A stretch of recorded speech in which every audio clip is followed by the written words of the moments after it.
I think at one level, it's not a problem because we deliver all our education through the English language, and it's to the credit of our international students and international colleagues that they have learned English alongside their first languages, whatever they may be, and can understand generally things very, very well. So I think it's our inadequacy, and it's to the benefit of our colleagues and students to have another language. So at one level, it's not too much of an issue.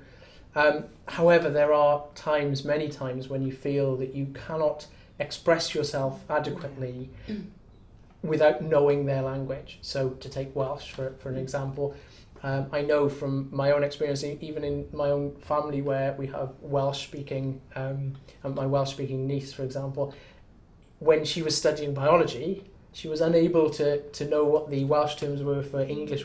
Sometimes there aren't those terms there, and I guess the same thing occurs if you extend that to medicine. So sometimes it's quite hard to articulate the meanings of things to students who don't necessarily have the language to describe what you're trying to describe. And not being a speaker of their first language, it leaves you with a difficult situation. And I think then they rely on their peers to explain things, and their friendship groups and sort of peer groups to kind of unpack that. Whereas sometimes you wish you could do it as their teacher. And we were talking earlier about how that can also be slightly misleading or frustrating at times. It can, yes.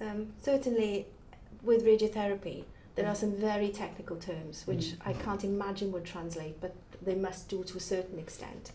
And even describing concepts can be very difficult in a language that isn't their first language. So I find in the class that they start to break out into small groups of trying to explain to each other. And until I came to understand that perhaps in my lectures I need to stop and think and give them time to do that, I found it quite difficult to manage the noise that was going on, and thought that they weren't really paying attention.